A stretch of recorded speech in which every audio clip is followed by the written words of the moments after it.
నమస్తే, welcome to big TV. నేను మీ గౌతమి. అయితే అమ్మ మాట ఛానల్ అలాగే చెర్రీ సతాక్షి అదే పెరుగు పచ్చడాంటి ఛానల్స్ గురించి నిన్న మనం మాట్లాడడం కూడా జరిగింది. ఈ నేపథ్యంలోని అటు అమ్మ మాట ఛానల్ వాళ్ళు మేము ఎటువంటి మోసం కూడా చేయలేదు, మా వల్ల ఎవరు కూడా మోసపోలేదు అనే ఒక క్లారిఫికేషన్ ఇస్తూ వీడియో చేయడం కూడా జరిగింది. మరి వీడియో చేసిన వెంటనే ఎందుకు డిలీట్ చేసేశారు, ఎటువంటి మోసం మీరు చేయకపోయి ఉండుంటే వీడియో అన్నది ఉంచాలి కదా అని చెప్పి ఈరోజు ఆమెను ఫాలో అవుతున్న చాలామంది కమెంట్స్ రూపంగా కూడా అడగడం జరిగింది. అండ్ నిన్న మేము చేసిన వీడియో కింద కూడా చాలామంది ఆమె బాధితులు ఉన్నారు అని చెప్పి కూడా మాకు కూడా న్యాయం చేయండి అని చెప్పి కూడా కొంతమంది మాట్లాడడం కూడా జరిగింది. సో ఇదే కాకుండా అటు పెరుగు పచ్చడి ఆంటీ కూడా అటు జ్యోతిష్యం ఇవన్నీ అయిపోయినట్టున్నాయి. ఇప్పుడు రీసెంట్గా ఆమె ఒక శారీస్ బిజినెస్ కూడా స్టార్ట్ చేసిందనమాట. కేవలం అంటే నార్మల్ కాల్ అయితే అవ్వదు, వాట్సాప్ కాల్ అవుతుంది మాకు. అండ్ ఆ శారీస్ యొక్క కాస్ట్ కూడా ఏ స్థాయిలో ఉన్నాయో మనం ఇప్పటికే చూడొచ్చు. మరి వీటన్నిటి గురించి కూడా మాట్లాడితే మీరు మనతో పాటు సీనియర్ జర్నలిస్ట్ దుర్గా వడ్లంనేని గారు ఉన్నారు. మ్యామ్ నమస్తే.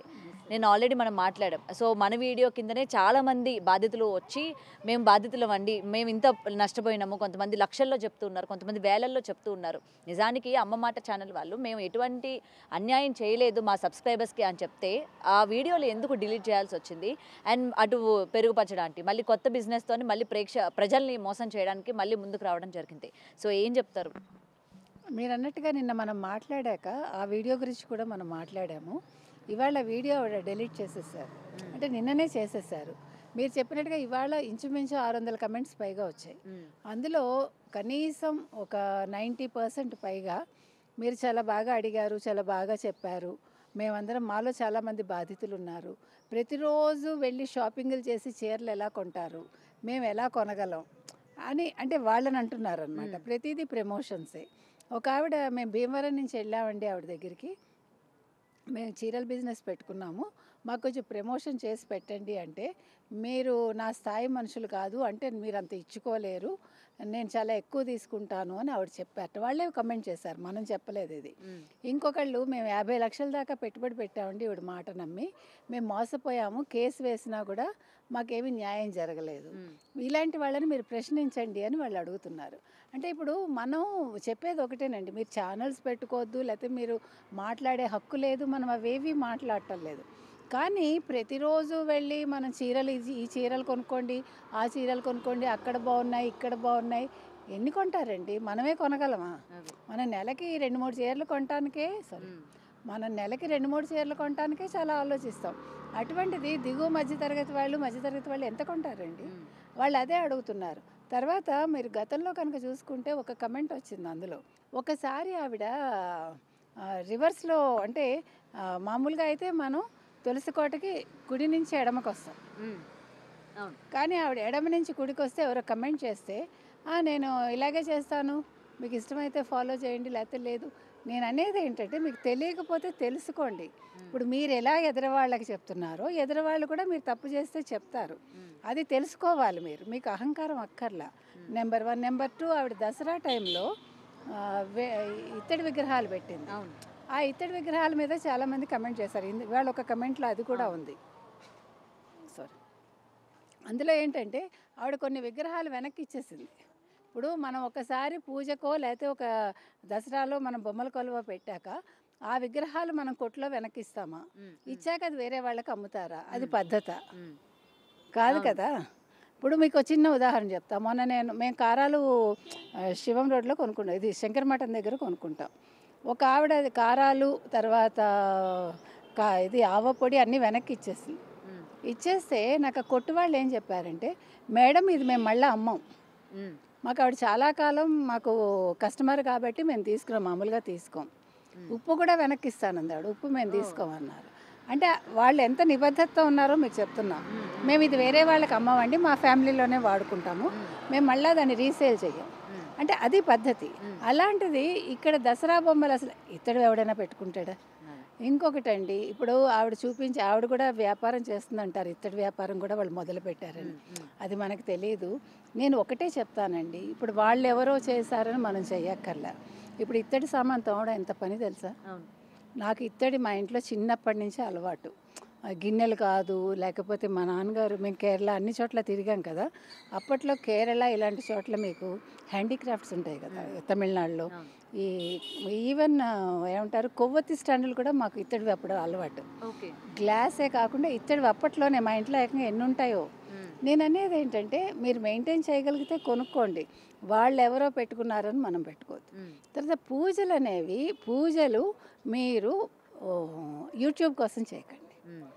ఎందుకు చెప్తున్నానంటే నేను చాలామందిని చూసా ఇటీవలి కాలంలో గ్రాండ్గా ఆ ప్లాస్టిక్ పూలు తెస్తారు, ఇవన్నీ తీసుకొచ్చి అలంకరిస్తారు, మీకు అసలు దేవుడు కనిపించాడు, ఇవన్నీ కనిపిస్తాయి. తర్వాత కనీసం ఒక 1/2 కిలోమీటర్ ఉంటుంది ఆ దూరం దేవుడికి ఈ చేసిన అలంకరణకి. మరి పూజ ఎక్కడ చేస్తారు? పూజ ఎక్కడ చేస్తాం మనం? దేవుడి దగ్గరికి వెళ్ళి కదా పూజ చేయాలి. మరి ఎలా? ఎందుకు ఇవంతా? ఇప్పుడు పూజ చేస్తే మనం మనసు పెట్టి, అంటే సింపుల్గా ఉండాలి దేవుడి దగ్గర, ఆడంబరాలు అక్కర్లేదు. దేవుడు ఆడంబరం కోరుకోడు. మీరు చేసే పూజ నిష్టతోటి మనసు పెట్టి చేయాలి. ఇప్పుడు ఎంతమంది చేస్తున్నారు? ఇక మా ఇంట్లో ఇది ఇంకొకటండి, ఈ యూట్యూబ్స్ ఇవన్నీ వచ్చాక జరుగుతున్నది ఏంటంటే, గతంలో ఎవరైనా వాయినాలు ఇచ్చారా?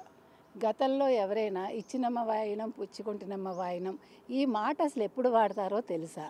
ఇప్పుడు ప్రతి పండగకి ఏంటో వాళ్ళకి ఒక కవర్ ఇవ్వడం, ఇచ్చినమ్మ వాయనం, ఇస్తున్నమ్మ వాయనం, పుచ్చుకుంటున్నమ్మ వాయనం.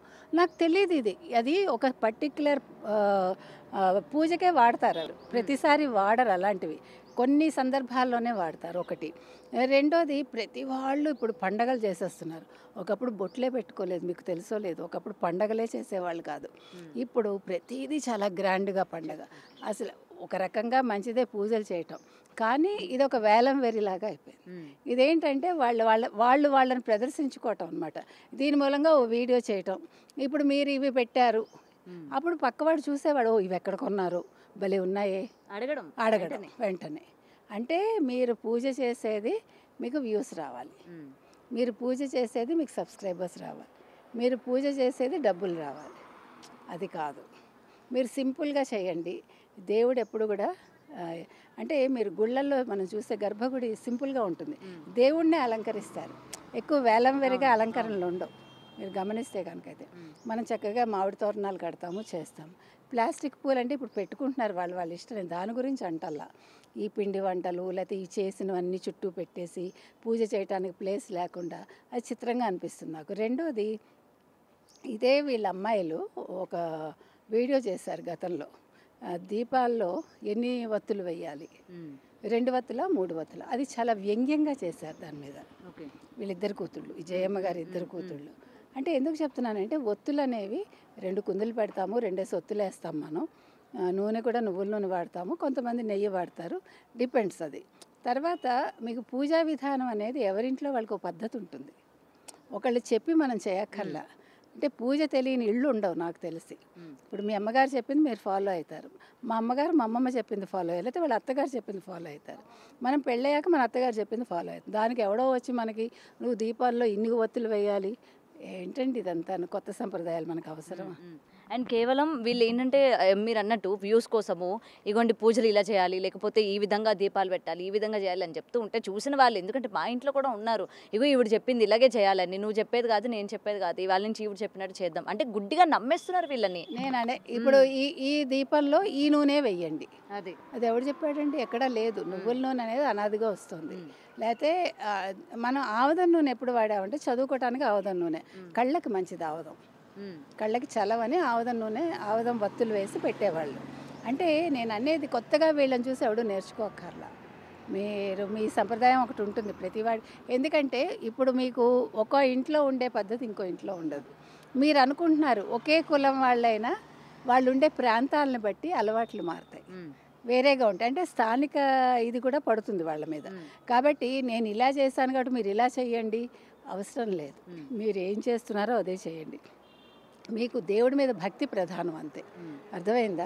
నేను చెప్తున్నది అది. ఇప్పుడు ఈ అమ్మ మాట కావచ్చు, లేకపోతే మీరు చెప్పిన పచ్చడాంటి కావచ్చు, మనకి కమెంట్స్లో చాలామంది గురించి పెట్టారు, మేడం ప్లీజ్ మాట్లాడండి మేడం. ఇంకొక విషయం ఏంటంటే, ఇప్పుడు వీళ్ళ చేసే తప్పులు వేలెత్తి చూపిస్తున్నామని చెప్పి వాళ్ళ యొక్క కమెంట్ సెక్షన్లు కూడా ఆఫ్ చేసుకుంటున్న పరిస్థితి అన్ని ప్లాట్ఫామ్స్లో. వాళ్ళకున్న ఇన్స్టాగ్రామ్ కావచ్చు, ఫేస్బుక్ కావచ్చు, యూట్యూబ్ కావచ్చు, అన్నింటిలో కూడా కమెంట్లు ఆఫ్ చేసేసుకుంటున్నారు. అంటే జనాలు ప్రశ్నించకూడదు మమ్మల్ని, మేము ఏం చెప్పినా సరే ఫాలో అవ్వాలి, మమ్మల్ని వాళ్ళు ప్రశ్నించే తత్వం వాళ్ళల్లో స్టార్ట్ అయిపోతుంది. అంటే మేము తప్పు చేస్తున్నాము అని వాళ్ళకి తెలిసిపోయింది కాబట్టి మనం కమెంట్స్ ఆఫ్ చేసుకోవాలి అని చెప్పి ఈ ఆఫ్ కూడా చేసుకుంటున్న పరిస్థితి ఉంది. సో అయినా జనాలకి ఇంకా కూడా బుద్ధి రాకుండా అంతా ఇంకా వేలల్లో చూస్తూ ఉంటారు, లక్షల్లో చూస్తూ ఉంటారు ఆ వీడియోలు. ఇవాళ మనకు వచ్చిన వీడియోస్లో సగం పైగా అది మీరు ఆ ఛానల్ చూడకండి అని పెట్టారు. మనం ఏం చెప్పట్లే, మీకు నచ్చితే చూడండి కానీ గుడ్డిగా ఫాలో అవ్వకండి. తర్వాత నిన్నను క్వాంటమ్ ఒకటిను క్వెస్ట్నెట్ ఒకటి, ఈ రెండు ఏంటంటే మీరు ఏదైనా సరే ఒకవేళ ఎవరైనా మీకు ఇగో ఇందులో చేరండి అని చెప్తే మీరు ఏం చేయొచ్చు అంటే మీరు గూగుల్కి వెళ్ళి సెర్చ్ చేయొచ్చు. Google will advise, Google will advise ఇది మీరు చేయొచ్చు చేయకూడదు. నేను మనం అడగగానే ఇది నమ్మదగిన కంపెనీ కాదు, మీరు మా సలహా లేకుండా వీటిలో చేరకండి అని గూగుల్ నాకు ఇచ్చింది. క్వాంటమ్ను క్వెస్ట్నెట్ అంటే ఎందుకు చెప్తున్నానంటే మీకు ఏమీ తెలియదు, బట్ మీ చేతిలో ఫోన్ ఉంది కదా, మీరు గూగుల్కి వెళ్ళండి అబ్బా. మీకు ఎవ్వరు చెప్పేవాళ్ళు లేకపోతే మీరు గూగుల్ని అడగండి, గూగుల్ విల్ గైడ్ యూ. అంటే గూగుల్ని 100% నమ్మమని నేను చెప్పట్లే, అట్లీస్ట్ సమ్ ఎక్స్టెంట్ అది మనకి గైడ్ చేస్తుంది. నెంబర్ 1. నెంబర్ 2, మనకి తెలియకపోతే నిన్న కూడా మనం చెప్పాం, ఇవాళ కూడా మన అడిగారు కాబట్టి మనం మాట్లాడుతున్నాం. దయచేసి గుడ్డిగా ఎవరిని నమ్మకండి. మీరు ఏదైనా వింటే ఇంకొకటి మీ స్తోమత చూసుకోండి. అప్పులు చేసేది వాళ్ళు ఎవరో బంగారం కొన్నారు, నేను ఇప్పుడు బంగారం కూడా కొనొద్దంట. ఎందుకంటే ₹1,00,000 అయిపోయింది. వాళ్ళ బంగారం మీరు ఒకవేళ అప్పు చేసుకున్నా, అంటే మామూలు సాధారణ మహిళలు చెప్తున్నా, అది పోయింది అనుకోండి, భర్త ఏమంటాడు, నన్ను పోరు పెట్టి కొనిపించావు, ఇప్పుడు ఆ నగ పోయింది, ఆ డబ్బులు ఉండుంటే మనం డిపాజిట్ వేసి ఉండేవాళ్ళం, లేకపోతే ఎఫ్డి వేసి ఉండేవాళ్ళం, లేకపోతే పిల్ల చదువుకు వచ్చేది, లేకపోతే పిల్లాడి చదువుకు వచ్చేది అంటారా. అంటే బంగారం కొనడం తప్పని నేను అంటలే, వాళ్ళు ఎవరో కొన్నారు కాబట్టి నేను కూడా కొనాలి అని నా తాహతకు మించి నేను కొనకూడదు అంటున్నా. అంతే నేను చెప్తున్నా. ఆవిడ ప్రతిదీ ఏంటి రోజు చీరలు, రోజు డ్రెస్సులు, ఇది ఈఎంఐకి అంటే వీళ్ళకి ఏంటంటే ప్రమోషన్స్కి వెళ్ళినప్పుడు వాళ్ళు ఇస్తారు, డబ్బుతో పాటు వాళ్ళకి కొన్ని చీరలు కొన్ని డ్రెస్సులు ఇస్తారు, అవి కాంప్లిమెంటరీని ఇక్కడ చూపిస్తారు వాళ్ళు. అది మనం పిచ్చాళ్ళలాగా వాళ్ళు కొనేసుకున్నారు కాబట్టి మనం కొనుక్కోవాలనుకుంటే మనం పిచ్చాళ్ళం అవుతాం.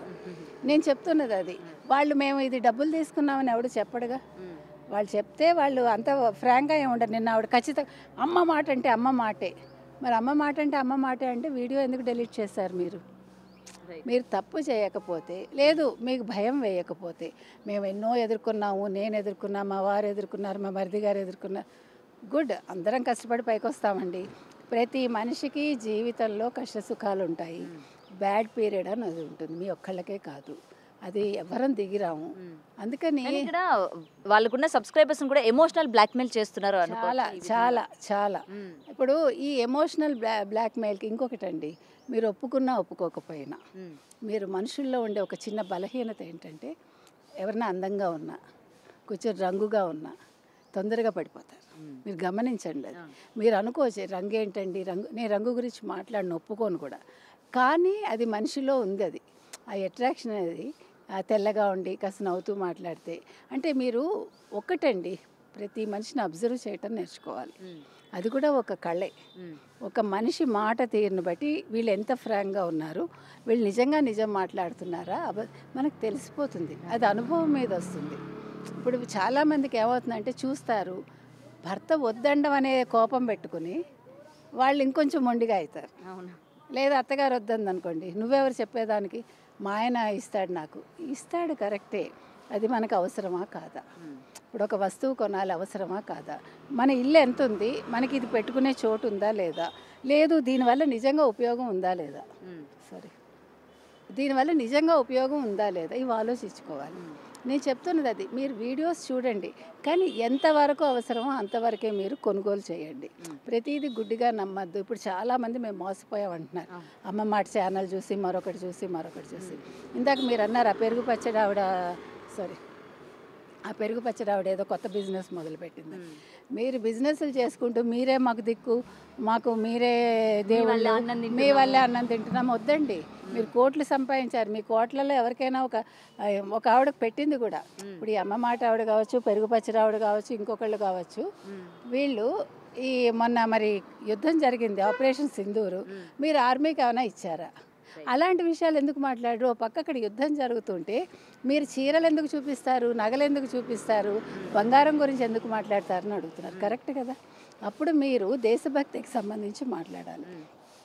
లేదు మీ పిల్లలకి కొంచెం నేర్పించండి, మీ పిల్లలకి ఇగో ఇలా జరిగింది ఈ యుద్ధం గురించి వివరించండి అంటే అలాంటివి చెప్పకుండా తెల్లారు లేచిన దగ్గర నుంచి ప్రయాణాలు చేసుకుంటూ తెల్లారు లేచిన దగ్గర నుంచి ఏం వండాము ఒక్క బెడ్రూమ్ సీన్ తప్ప మిగతా అన్నీ చూపిస్తున్నారండి. మీరు ఏమైనా అనుకోండి, టూ మచ్ అయిపోయింది, అసలు భరించలేకపోతున్నాం. నైటీస్ వేసుకుని అన్నీ వేసుకుని, అంటే నైటీస్ వేసుకోకూడదని నేను అన్నాను. బట్ ఏంటంటే ఏది ప్రైవేట్ చేయాలి ఏది పబ్లిక్ చేయాలి అన్నది తెలుసుకోలేక అది తెలుసుకోలేక కాదు, తెలిసే చేస్తున్నారు కొంతమంది క్యాజువల్గా చేస్తున్నారు. సో ఇవన్నీ కూడా గుర్తుంచుకుంటే బాగుంటుంది. ఏది ఏమైనా ఏ ఛానల్ వాళ్ళైనా మీరు యూట్యూబ్కి వచ్చేది డబ్బుల కోసం, అది ఒప్పుకోండి. కానీ డబ్బుల కోసం అని ప్రజల్ని మీరు మభ్యపెట్టద్దు, ప్రజల్ని మీరు మోసం చేయొద్దు, మళ్ళీ మీరు బుకాయించొద్దు. మేము చాలా గొప్పవాళ్ళం, నా మాట అంటే మాటే, నేను ఎవరి దగ్గర రూపాయి తీసుకోవాలి. మీరు ప్రమోషన్స్ చేసుకోండి, ఆ ప్రమోషన్స్ వల్ల పక్క వాళ్ళు మోసపోకుండా మీరు చూడండి. Thank you.